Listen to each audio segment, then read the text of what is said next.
Howzit Bru? Welcome to this video. Are the Wallabies back? You're damn right they're back. What a sensational performance against the Welsh at the Millennium Stadium in Cardiff. And welcome. My name's Kenneth. This is Rugby Bru. Love you to subscribe if you enjoy this video. And I want to hear your thoughts and comments and share whatever you want in the community.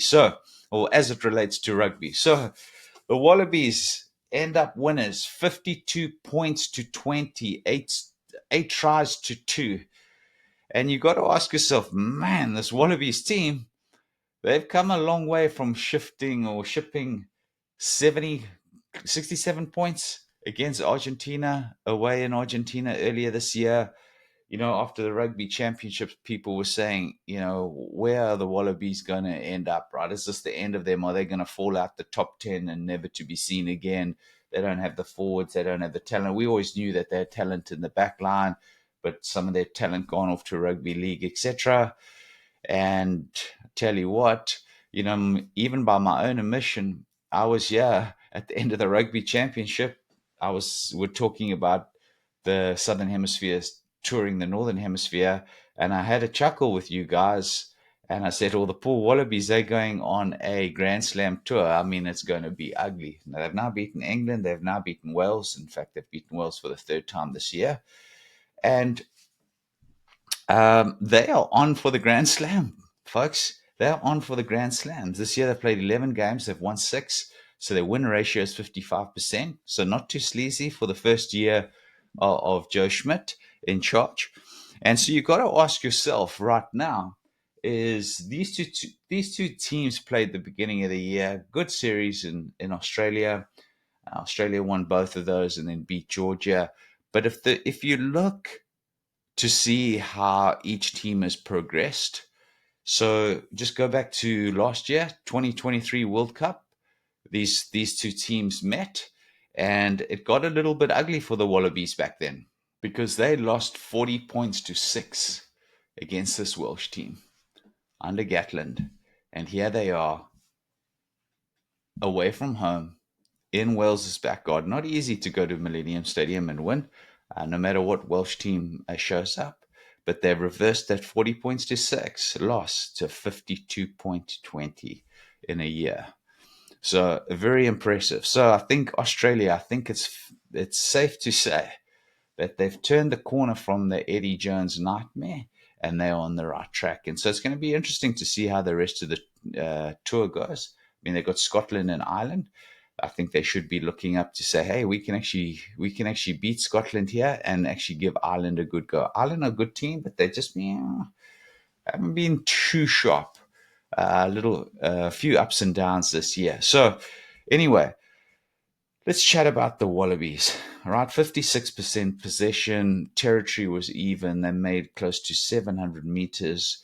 The big telling facts here, right, is that the Aussies did the basics of rugby really well. Defense, breakdown, set pieces, so scrums, lineouts, turnovers, everything that they needed to do that they were doing right. Their backline, their attack shape was beautiful.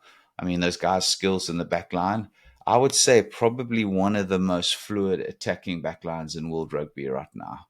Because I don't think New Zealand is as fluid in the backline as they once were. France pretty handy, so we can debate that. Springboks, I don't think their attack is where it should be. England, Ireland, it's a little bit iffy right now. Ireland were the best for a while.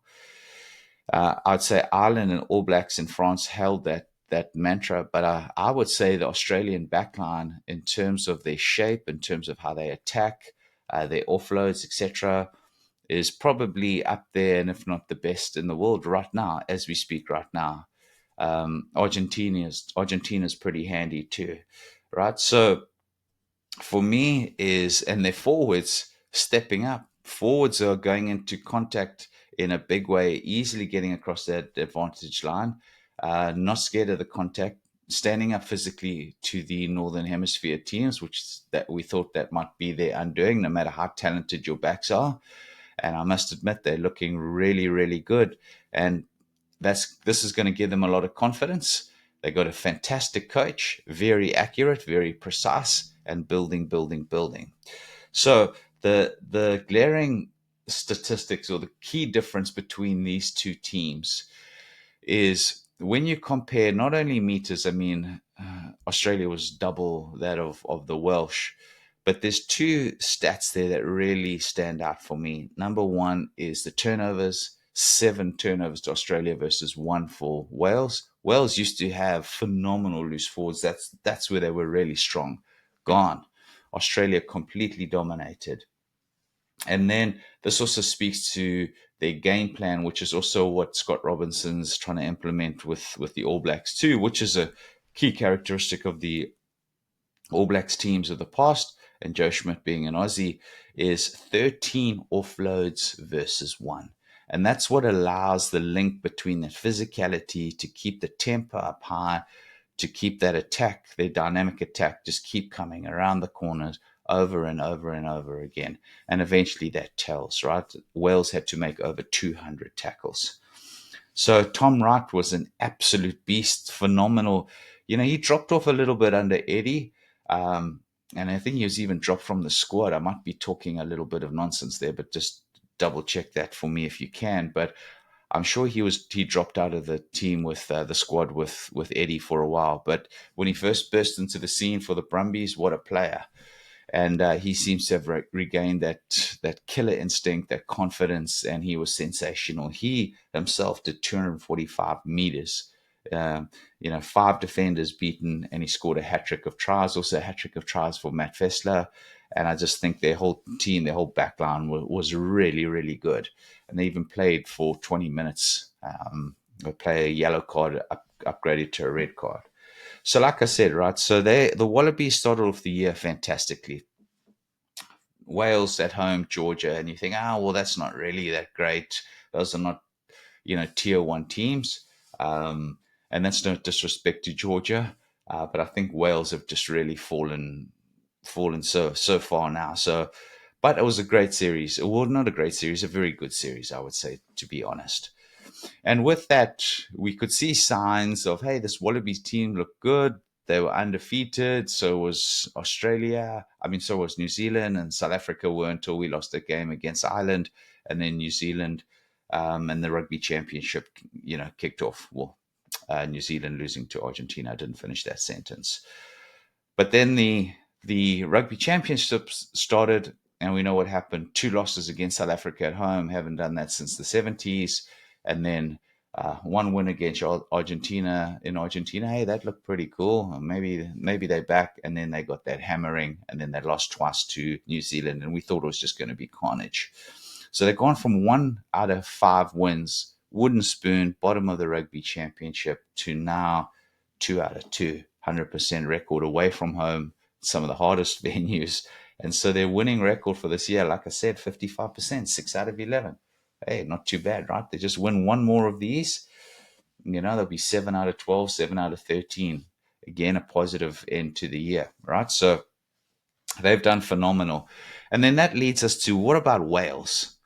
And I don't want to go through the whole Aussie team. I thought they were all fantastic, and I don't think it would be right, excuse the pun, except for Tom Wright, to single out one player, because I thought he was really good. And really interesting is Kellaway. He actually made 11 tackles or something, one of the highest numbers in the Wallaby team. So pretty interesting with that, right? So in terms of Wales, I'm not a fan of Warren Gatland, to be honest. If I'm just honest, I'm not going to, beat around the bush. I thought he was fantastic when he came into Wales in the beginning, and then he came back for a second term. They won Triple Crowns and got to semi-finals of World Cups, and won the Six Nations, etc. And he was really good with the Lions in Australia, Lions in New Zealand. But after that, he started falling down, and I never became a fan of him. I thought he had this opinion, this godlike complex, whether he is better with everybody, is lecturing everybody how they should play, about the rules and blah, blah, blah. And maybe that is a little bit judgmental of me. I don't like to get too negative, but that's probably as negative as I'll get. But, I thought it was a mistake when he came back for, the 3rd or 4th time? But he had gone back to New Zealand with the Chiefs had a horrendous season. They didn't win one game. After he left, the Chiefs team then goes and wins Super Rugby, and being a top performing team for seasons thereafter. And then coming back to Wales, keeping some of the older guys and then just culling them all, and wherever we are here now, and 11 losses in a row. And I think, I don't think any other international coach can have that sort of privilege, right, to be able to go on a losing streak like that, right? They seem to outperform themselves in the World Cup, and maybe if the Fijians hadn't knocked on that ball in that Rugby World Cup, is they might have been knocked out earlier and would have been a little bit of a different story for them. Who knows? But those are all just what ifs. And so for him, I just watched an interview and he's like smiling and laughing and joking. He was honest at the end and said, "Look, if that means getting rid of me, I want the best for Welsh rugby," kind of thing. But I think for somebody who's just taken an absolute, I don't know, smack at home, 52 points to 20, like I said, to a team that they beat 40-60 a year ago in the World Cup, is and then not to be absolutely spewing or just put your hand up and say, "Hey, I really got to have a hard look at myself," and he's smiling and laughing and joking. And I've seen some of the Welsh players, former Welsh players, coming out and saying, "Hey, what's this guy doing? Welsh rugby's in a little bit of a mix-up, and this guy's, laughing and joking, making $600,000 a year, or sorry, pounds a year." So I think for him, for Wales, is it's time to go, right? I think, every coach reaches their expiry date. Nobody's immune. And I think just like Eddie I think Warren's next one of those senior coaches, like, hey, it's time to move on, give these other guys, younger guys, a go for it. And, if I was Wales again, I'd be looking to some of those New Zealand coaches. I'm a Wallabies masterstroke with Joe Schmidt. But I think maybe Jamie Joseph or somebody like that. But I think he's actually retired from coaching now. But I think that's what they need to be looking at. Somebody different approach. And hey, can you do worse than 11 losses on the trot? I don't know. Anyway, Wallabies, big applause for you guys. You guys were sensational. I really loved watching you guys. Every time you guys got the ball, for me, it was super exciting. I was so impressed with your backs. I was impressed with your forwards, your set pieces, your defense. Everything was fantastic. And that scoreline shows that. So to you Wallaby fans, I hope you're enjoying your team. Let's hope you continue that momentum and continue the momentum for the Southern Hemisphere teams. And again, hey, I'd love to say thanks so much for watching. I appreciate all your comments, all your feedback, and love you being part of the community. So if you want, I'd love you to subscribe. Enjoy the rest of your weekend, and I'll see you in the next video. Take it easy. Cheers.